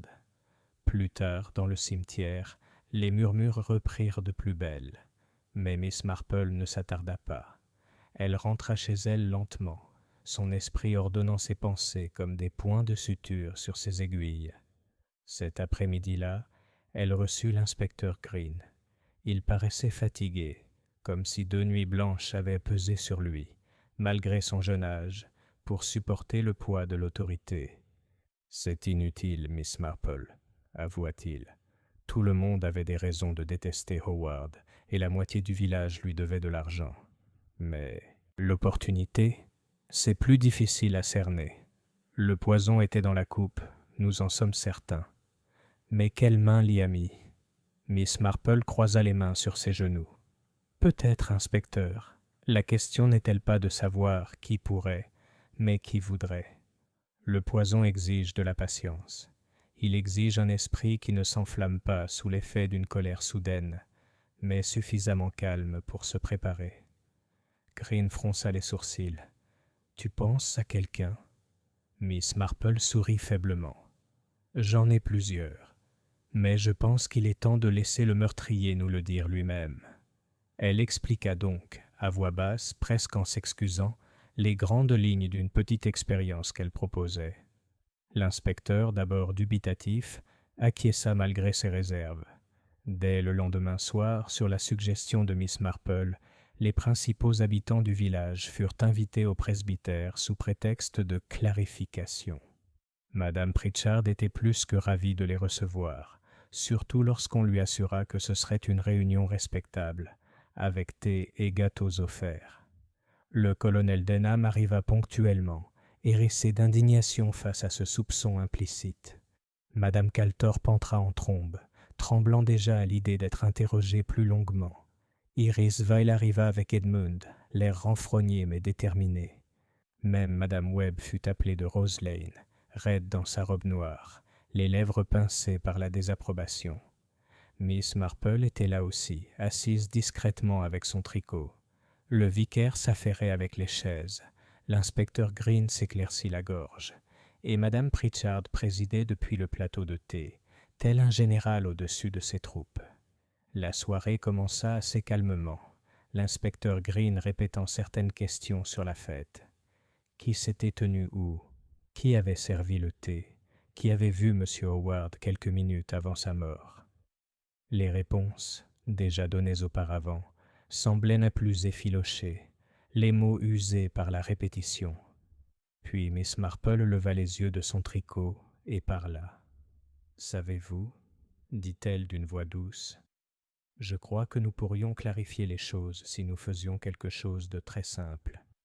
Imaginons, ne serait-ce qu'un instant, que M. Howard soit de nouveau parmi nous, si nous l'appelions comme on l'appelait ce jour-là. » Il y eut un léger émoi. Madame Calthorpe haleta. « La voix !» Le colonel Denham fronça les sourcils. Edmund s'agita, mal à l'aise. « Oui, » répondit calmement Miss Marple, la voix venue de nulle part. Si l'un de nous répétait ces mots, ici, maintenant, je pense que nous pourrions apprendre quelque chose d'utile. L'inspecteur Green parut surpris, mais l'expression de Miss Marple était si sereine et innocente qu'il se surprit à hocher la tête. « Très bien. Qui se porte volontaire ?» Pendant un instant, personne ne bougea. Puis Madame Pritchard, cherchant peut-être à affirmer son autorité, dit vivement « Je le ferai, bien sûr. » Elle se leva, lissa sa jupe et appela distinctement « Monsieur Howard, auriez-vous l'amabilité de venir à la buvette ?» Sa voix résonnait, mais c'était indéniablement la sienne, familière, locale, rien de fantomatique. Un par un, les autres furent appelés à servir. La voix tremblante de Madame Calthorpe s'éteignit. Le colonel Denham le grommela comme un ordre. Iris Vale parla doucement, d'une voix trop jeune. Edmund le murmura avec une impatience maussade. Madame Webb, les lèvres fines, le prononça sèchement, comme un ordre à un domestique. Les aiguilles de Miss Marple claquèrent. « Oui, » murmura-t-elle, « tout à fait comme je le pensais. » L'inspecteur Green la regarda perplexe. « Alors, que voulez-vous dire ?» Mais Miss Marple se contenta de sourire et se pencha une fois de plus sur son tricot, car elle avait entendu dans ce petit salon ce qu'elle avait voulu entendre. Non pas les mots eux-mêmes, mais l'écho des visages autour d'elle. Une lueur de peur, un regard trop vite étouffé, un pincement momentané des lèvres. La voix de la fête avait été empruntée, imitée, peut-être même enregistrée, mais la culpabilité sur un visage ne se cache pas si facilement. Le piège était tendu. Et maintenant, Miss Marple le savait. Il ne restait plus qu'à attendre qu'il se referme. Chapitre 10. Le grand livre. Le lundi matin, la pluie tomba, une pluie battante qui tambourinait sur les toits des maisons et transformait les ruelles du village en boue. Willowbrook, accablé par le temps, semblait presque soulagé. La pluie étouffait les rumeurs, gardait les voisins à l'intérieur et donnait au silence un air de décence. Mais pas pour longtemps. En milieu de matinée, une rumeur se répandit comme une maille perdue. Madame Webb, la gouvernante de Rose Lane, avait découvert quelque chose. Lorsque l'inspecteur Green atteignit la maison recouverte de lierre, la moitié du village savait déjà que le registre disparu de M. Howard, le livre mystérieux dont ses associés londoniens murmuraient l'existence, avait été retrouvé. Miss Marple, elle aussi, entendit la nouvelle et marcha avec un calme délibéré jusqu'à Rose Lane, où l'inspecteur examinait déjà la découverte. Le registre reposait sur le bureau d'Howard, sa couverture usée, ses pages couvertes d'une écriture impeccable et maladroite. Les inscriptions étaient d'une précision effrayante. Nom, date, somme d'argent, et plus grave encore, de petites notes d'influence. Une dette par-ci, une indiscrétion par-là, une lettre ou une promesse mal avisée. Howard avait tout consigné, non seulement à Willowbrook, mais aussi à Londres. L'inspecteur Green tourna les pages, l'air sombre. C'est donc vrai. C'était un maître chanteur et un usurier. Madame Webb renifla. J'ai toujours dit qu'il y avait de la malice dans cette maison. Je l'ai trouvée moi-même, cachée dans le double fond de ce tiroir. Elle n'y était plus la dernière fois que j'ai regardé. Quelqu'un est passé et l'a remise en place. « De retour ?» répéta Green sèchement. « Oui, inspecteur. De retour. » Les mains osseuses de Madame Webb se tordirent. « Je vous le dis, j'ai fouillé ce bureau après la mort de M. Howard. Tout le monde disait que les clés avaient disparu, et je me suis dit que peut-être... Eh bien, j'ai cherché. Il n'y avait pas de registre à l'époque. Quelqu'un a dû le détenir pendant tout ce temps et me l'a rendu maintenant, avec une audace déconcertante. Le regard de Miss Marple se posa pensivement sur le livre. « Revenu ou déposé, Madame Webb. Parfois les choses apparaissent juste là où elles font le plus de bruit. » L'inspecteur fronça les sourcils. « Vous pensez que c'est un piège ? » « Je pense, » dit Miss Marple d'un ton doux, « que la vérité se trouve rarement là où elle est le plus facilement trouvée. » Le registre, cependant, compliquait encore les choses. On y trouvait le nom du colonel Denham, accompagné d'une note sur le garage en faillite de son neveu. Il y avait aussi le nom du fils de Madame Calthorpe, avec une mention de spécialisation dans les motos, soutien de la mère. Même le nom de Madame Pritchard apparaissait, discrètement associé à prêt pour robe de cœur. « La moitié du village, » murmura l'inspecteur. « Pas étonnant que tout le monde ait eu un mobile. »« Et qu'en est-il de M. Blake ?» demanda Miss Marple. Green tourna les pages. « Tiens, Blake, 50 livres.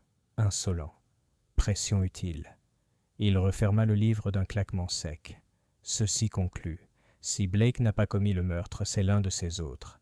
Et celui qui détenait le registre jusqu'à présent, c'est notre tueur, ou un proche. La nouvelle de l'existence du registre ne pouvait être contenue. Le soir venu, tout Willowbrook vibrait d'indignation et de peur. Madame Calthorpe s'installa sur son canapé avec des sels odorants. Le colonel Denham fulmina contre des manœuvres déshonorantes. Madame Pritchard garda la tête haute, mais congédia sa femme de chambre prématurément, ne voulant pas être entendue. À la table du thé du presbytère, où Miss Marple se trouvait présente, la conversation s'anima. « C'est monstrueux, » déclara Madame Pritchard. « Mettre de telles choses par écrit, fausses, toutes. »« Pas tout à fait faux, » rétorqua le colonel Denham, la moustache tremblante. « C'était un voyou, certes, mais il savait utiliser les informations. Mieux vaut admettre la vérité. Chacun d'entre nous avait de bonnes raisons de se débarrasser de lui. » La salle se tut à cette déclaration brutale. Iris Vale parut bouleversée. Edmund resta figé, les poings serrés. Miss Marple, ses aiguilles à tricoter brillant faiblement à la lumière de la lampe, parlait doucement dans le silence. « En effet, colonel. Et pourtant, la cause n'est pas synonyme de courage, ni de ruse. Empoisonner une coupe, attirer un homme avec une voix venue de nulle part, vider un coffre-fort puis y cacher un registre. Ce ne sont pas les actes d'une personne poussée par une colère soudaine. Ce sont ceux de quelqu'un qui a planifié avec le plus grand soin.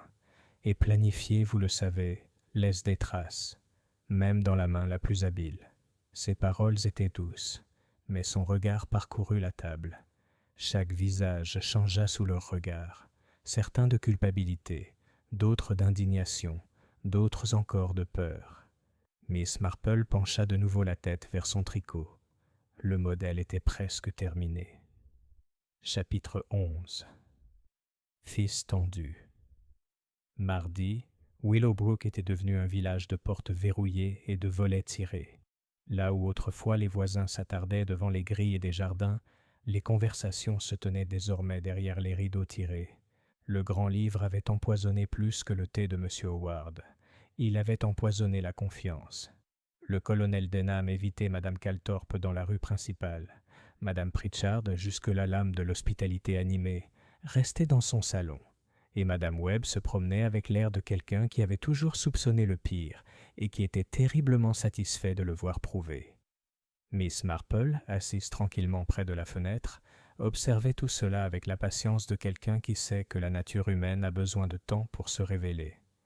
Elle attendait, non pas paresseusement, mais attentivement, le prochain petit faux pas qui trahirait l'auteur du crime.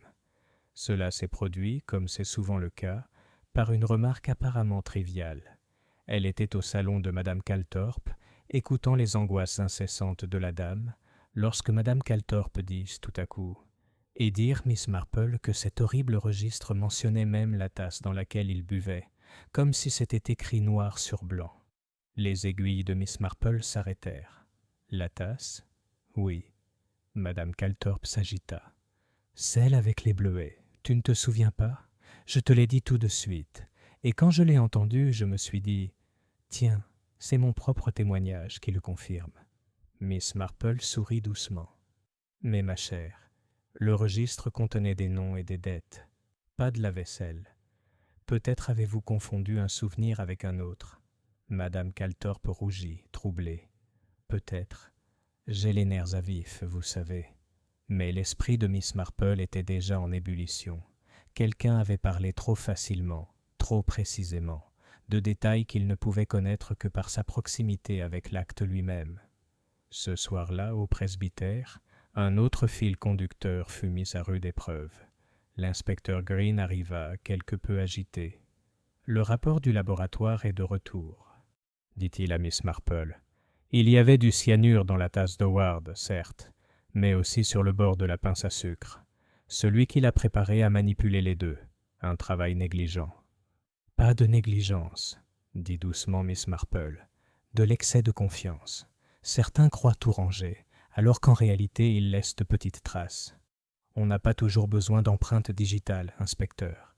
L'esprit aussi laisse sa trace. » Green la regarda d'un air sévère. « Vous avez quelque chose, Miss Marple. »« J'ai presque terminé, » admit-elle. « Il ne me manque plus qu'une chose, voir comment nos amis se comportent lorsqu'on leur fait miroiter la vérité. » Ainsi, à sa suggestion, l'inspecteur a convoqué une autre réunion pour le lendemain soir, apparemment pour lire à haute voix des passages choisis du registre et pour clarifier une fois pour toutes qui devait quoi. L'annonce fit sensation. Les villageois, déjà rongés par la suspicion, eurent du mal à se contenir. Le colonel Denham fulmina. C'était très irrégulier. Madame Calthorpe pleura à l'idée que le nom de son fils soit déshonoré. Iris Vale trembla. Edmund serra les mâchoires. Même Madame Pritchard pâlit, bien qu'elle affirmât avec conviction n'avoir rien à cacher. Miss Marple parlait peu. Elle était assise à son tricot, le rythme silencieux de ses aiguilles dissimulant la tension vive de son esprit. Car elle savait que lorsque les secrets sont menacés au grand jour, les coupables restent rarement inactifs. Le piège, soigneusement préparé, était sur le point de se déclencher. Chapitre 12. La lecture du grand livre. Le salon du presbytère n'avait jamais accueilli une assemblée aussi tendue. Les rideaux étaient tirés pour dissimuler la nuit, les lampes brillaient doucement et le registre était ouvert sur le bureau du vicaire, tel un texte sacré ou profane. Les villageois arrivèrent par 2 ou 3, chacun portant son indignation ou sa terreur comme un manteau sur les épaules. Le colonel Denham se tenait raide près de la cheminée, la moustache hérissée. Madame Calthorpe voltait sur le canapé, serrant fermement son châle comme pour la protéger du déshonneur. Iris Vale était assise à côté d'Edmund, la main tremblante dans la sienne, tandis que Madame Webb lançait autour d'elle un regard noir de désapprobation. Madame Pritchard présidait depuis le plateau de thé, bien que sa vivacité habituelle fût atténuée par un léger tremblement dans sa voix. L'inspecteur Green s'éclaircit la gorge. « Nous sommes ici, » commença-t-il, « pour consigner publiquement ce qu'a écrit M. Lionel Howard. Ce n'est pas une lecture agréable, mais la vérité l'est rarement. Chaque nom dans ce registre correspond à une entrée. Argent emprunté, service dû, indiscrétion constatée. » Un frisson collectif parcourut la pièce. Miss Marple était discrètement assise dans son coin, tricotant, sur ses genoux, les yeux baissés mais attentifs. Elle avait sollicité ce rassemblement. Elle savait que la peur, bien attisée, délie plus d'une langue. L'inspecteur lut à voix haute quelques entrées. Le colonel Denham, pour le garage. Le fils de Madame Calthorpe, pour une spéculation sur une moto. Madame Pritchard, pour des robes de cœur. Chaque refus fut rapide, indigné, mais les mots, écrits avec la précision d'Howard, ne souffraient aucune objection. Puis vint le nom qui fit sentir l'air ambiant dans la pièce. Iris Vale, lut Green, 100 livres, discrétion requise. Iris poussa un cri sourd. Edmund se leva à moitié, le visage rouge. « C'est un mensonge !» cria-t-il. « Howard l'a menacé. Il a transformé son passé en honte. »« Assieds-toi, Blake, » dit Green sèchement. « Le livre parle de lui-même. » Mais ce n'étaient pas les mots qui intéressaient Miss Marple. Ce sont les visages, la respiration haletante de Madame Calthorpe, le coup d'œil rapide échangé entre Madame Webb et Madame Pritchard, la façon dont les yeux du colonel Denham se rétrécissaient, non pas sur Iris, mais sur le registre lui-même, comme si sa seule présence le perturbait. Lorsque le silence revint, Miss Marple leva la tête. « Si vous me le permettez, inspecteur, » dit-elle doucement, « il y a une entrée que vous n'avez pas lue à voix haute, une qui nous en dit plus que toutes les autres. » Green baissa les yeux, perplexe. « Lequel est-ce, Miss Marple ?»« Celle qui n'est pas là, » répondit-elle sereinement. « La dette qui aurait dû être enregistrée, et pourtant elle a disparu, car M. Howard a tout enregistré. Et pourtant, curieusement, il n'y a aucune mention du deuxième prêt de Madame Pritchard, ni de l'affaire qu'elle tenait tant à dissimuler. » Tous les regards se tournèrent. Madame Pritchard perdit ses couleurs. « Comment toussez-vous » commença-t-elle. Mais la voix de mademoiselle Marple continua, calme et implacable. « Voyez-vous, le registre n'a pas été rendu intact. Des pages ont été retirées, avec précaution certes, mais non sans laisser de traces. La couture est lâche ici, la numérotation est inégale. Quelqu'un a gardé ce qui était le plus dangereux pour lui et a laissé le reste être découvert, comme à pas. C'est, je pense, pourquoi il est réapparu à un moment si opportun. » L'inspecteur Green se pencha sur le livre, les sourcils froncés. « Parbleu, vous avez raison. Un passage a été coupé. La salle s'est embrasée. Protestation, dénégation, tremblement. Les aiguilles de Miss Marple ont cliqué une fois, deux fois, puis se sont reposées. Elle a levé les yeux avec la douce résolution de quelqu'un qui prononce un verdict. La vérité, mes chers amis, c'est que le meurtrier est toujours parmi nous et nous guide par de petits tours. La voix venue de nulle part, le presse-papier, le registre caché. Astucieux, certes, mais l'astuce laisse toujours son ombre. Son regard, doux mais perçant, se posa sur un visage. Celui-ci bougea, se raidit, puis tenta, trop tard, de se ressaisir. « Demain, » dit doucement Miss Marple, « nous parlerons de la manière dont cela s'est passé. Et pourquoi ? Ce soir, peut-être ferions-nous mieux de rentrer tous chez nous et de réfléchir. » Le rassemblement se dispersa dans des murmures et des regards, chaque villageois plus anxieux qu'auparavant. L'inspecteur Green s'attarda, déconcerté mais respectueux. « Vous l'avez, n'est-ce pas, Miss Marple » murmura-t-il. Elle sourit, les mains repliées sur son tricot. « Oui, inspecteur. Je crois que le motif est enfin clair. Mais il faut être patient, vous savez.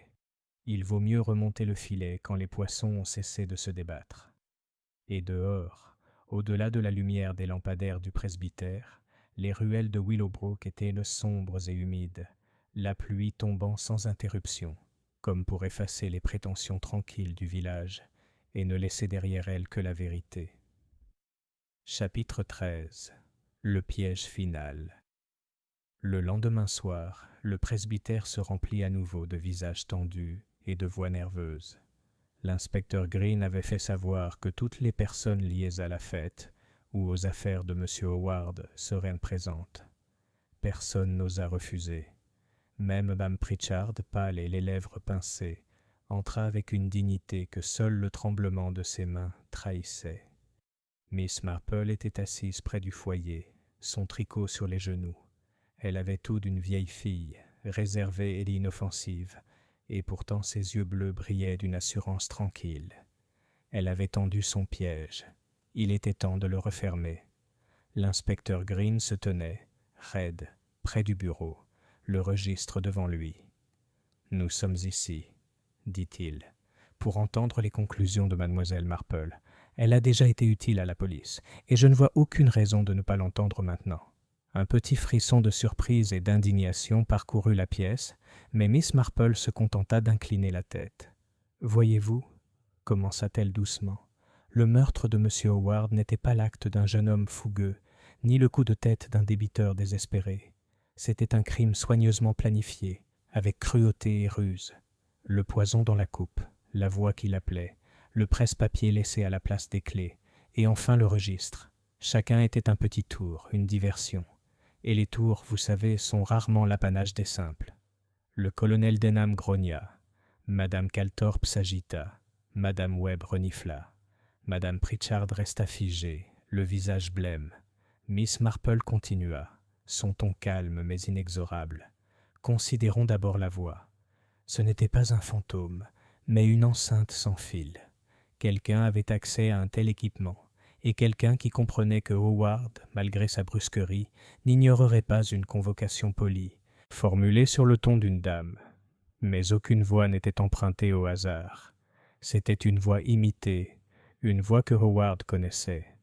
L'inspecteur Green fronça les sourcils. Mais à qui? Les yeux de Miss Marple parcoururent la pièce et se posèrent finalement sur Madame Pritchard. « Bien à vous, ma chère, » dit-elle doucement. « L'épouse du vicaire, l'incarnation même de la bienséance. Qui pourrait douter de votre convocation? » Howard, lui, n'en a pas douté. Un halètement parcourut la pièce. Madame Pritchard entr'ouvrit les lèvres, mais aucun mot ne sortit. Les aiguilles de Miss Marple claquèrent une fois, puis restèrent immobiles sur ses genoux. Le poison était prêt dans la coupe de bleuet. Howard la prit, confiant, car il croyait que vous l'aviez appelé. Et plus tard, lorsque les soupçons ont commencé à se propager, le registre est apparu, mais incomplet. Les pages les plus dangereuses avaient été retirées, celles qui vous impliquaient. Car vous, Madame Pritchard, aviez emprunté plus que pour des robes de cœur. Il y avait une autre inscription, une affaire privée, que vous ne supportiez pas de voir révélée. Le visage de Madame Pritchard se décomposa. Un sanglot la parcourut. « Il aurait ruiné Arthur !»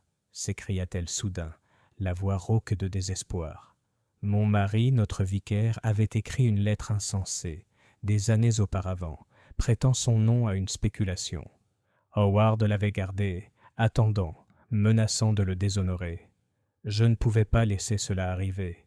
Je ne pouvais pas. » La voix de Miss Marple était très douce. Vous vouliez le protéger, mais le meurtre, Madame Pritchard, est une forme de protection ultime. Le vicaire, silencieux et déconcerté, poussa un cri entrecoupé. « Marguerite! Oh, ma chère !» L'inspecteur Green s'avança d'un air sombre, mais Mademoiselle Marple leva la main. « Un instant, s'il vous plaît. Il y a encore une chose à dire. » Elle regarda autour d'elle dans la pièce, ses yeux s'arrêtant un instant sur chaque visage frappé. Il ne faut pas oublier que Madame Pritchard n'était pas méchante de nature. Elle était effrayée, désespérée, et pensait être assez intelligente pour protéger ce qu'elle aimait. Nombre de crimes commencent ainsi. Mais le poison, la tromperie et la ruse ne restent pas cachés. Ils se défont, comme une maille ratée, et à la fin, tout le complot est révélé. Le silence s'installa. Madame Pritchard était assise, courbée, sa dignité s'effondrant en larmes. Le vicaire porta les mains à son visage. Le colonel Denham marmonna quelque chose à propos de « affaire maudite ». Madame Calthorpe sanglota dans son châle. Finalement, l'inspecteur Green prit la parole. « Je dois faire mon devoir. » Sa voix n'était pas méchante, mais ferme. Miss Marple reprit son tricot, le visage calme mais triste. Un autre crime villageois, une autre âme anéantie par la peur et l'orgueil. Dehors, la pluie avait cessé, et les ruelles étaient lavées sous une pâle lune. Mais à Willowbrook, la tâche du meurtre persisterait. Chapitre 14. Conséquences. Dans les jours qui suivirent les aveux de Madame Pritchard, Willowbrook se mouvait comme dans un rêve. L'arrestation se déroula dans le plus grand calme possible, mais aucun village n'a encore jamais connu un tel incident. Des rideaux frémirent, des pas s'attardèrent, et des murmures suivirent l'inspecteur et ses hommes tandis qu'ils escortaient la femme du vicaire. Le vicaire lui-même supporta le coup avec une dignité brisée. Le dimanche, il lut l'office d'une voix qui ne faiblit qu'une fois, puis continua, la tête baissée.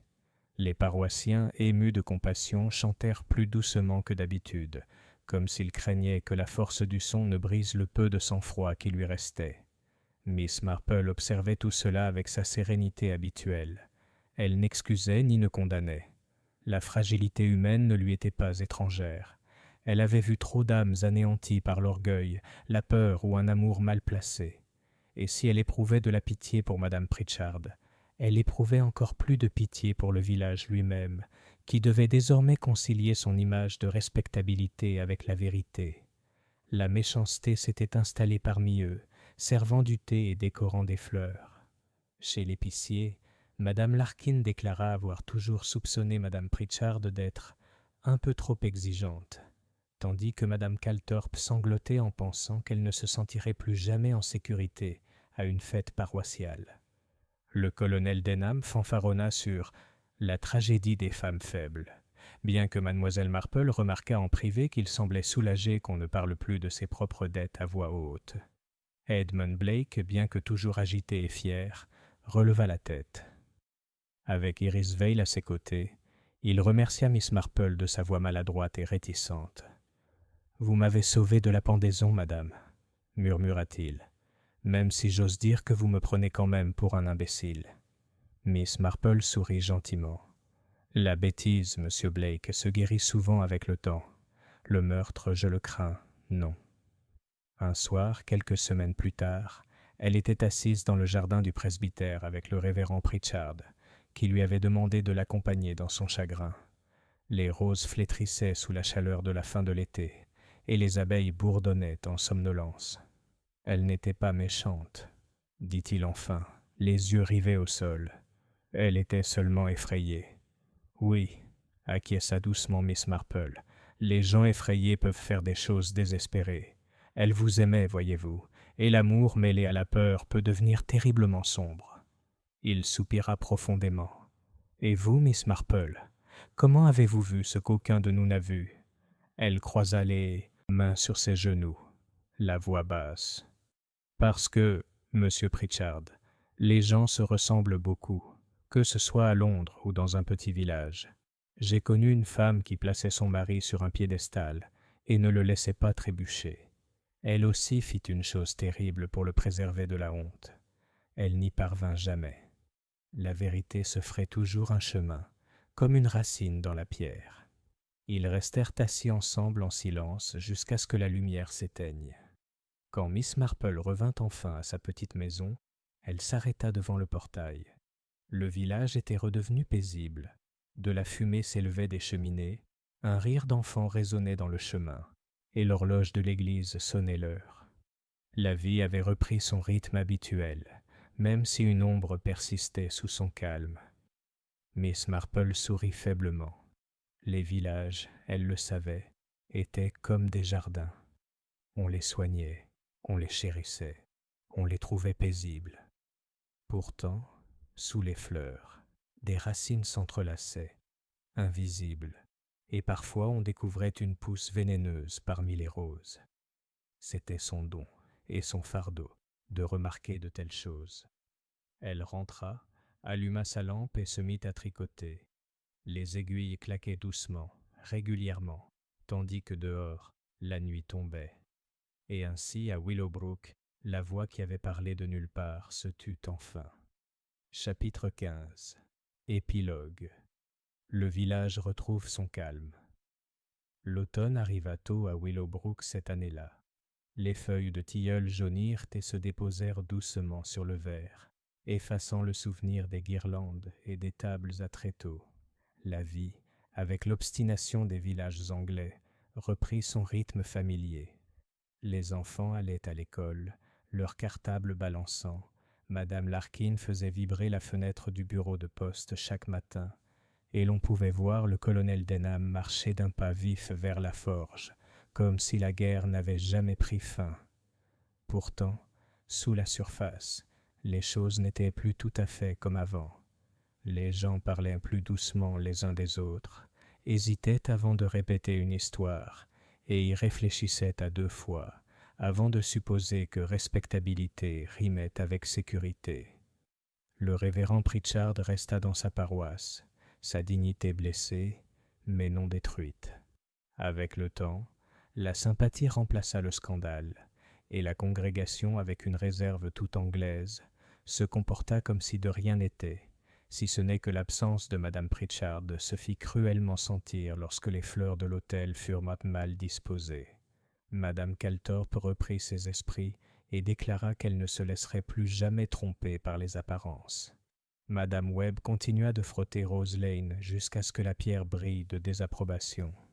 Iris Vale et Edmund Blake, après de nombreuses conversations chuchotées sur la pelouse, se promenaient plus souvent ensemble le soir. Leur querelle, atténuée par une épreuve partagée. Même le colonel Denham, malgré ses fanfaronnades, semblait plus calme, ses dettes effacées par le silence des autres. Quant à Miss Marple, elle était assise un après-midi avec son tricot dans le petit salon de son cottage, visité par Iris, qui apportait un bouquet de marguerites de la Saint-Michel. « Je ne sais comment vous remercier, Miss Marple, » dit la jeune fille avec ferveur. « Vous nous avez sauvés, Edmund et moi. Nous étions tous deux pris dans un piège que nous ne comprenions pas. » Miss Marple sourit, ses aiguilles cliquetant sans cesse. « Ma chère, la plupart des nœuds se dénouent tout seuls avec la patience. Les gestes, comme les mailles, révèlent tôt ou tard leur motif. Le drame de Madame Pritchard, c'est qu'elle croyait pouvoir défaire une ligne sans que tout le tricot ne s'écroule. Mais la vie ne le permet pas. » Iris soupira. « Tout semble si paisible maintenant, comme si de rien n'était. »« Paisible !» acquiesça doucement Miss Marple, « mais pas inchangé. Les villages se souviennent, même lorsqu'ils feignent d'oublier. Ça persistera, comme le parfum de la lavande dans un tiroir, faible mais jamais complètement disparu. » Une fois la jeune fille partie, Miss Marple se leva et regarda le chemin. Des enfants jouaient dans les flaques d'eau laissées par une averse matinale. Une charrette de lait passait en claquant des doigts.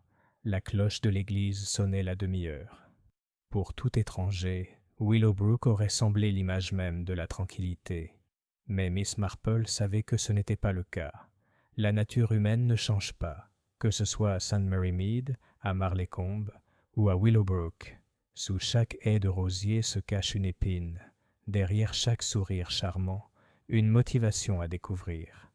Elle sourit faiblement, reprit son tricot et murmura pour elle-même « Oui, tout à fait normal.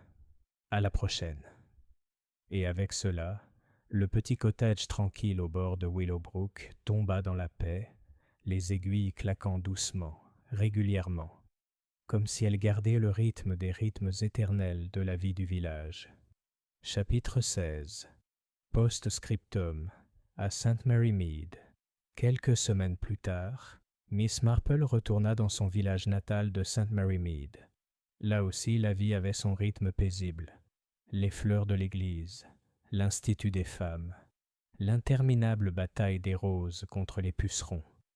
Elle s'y replongea comme si elle n'avait jamais été absente.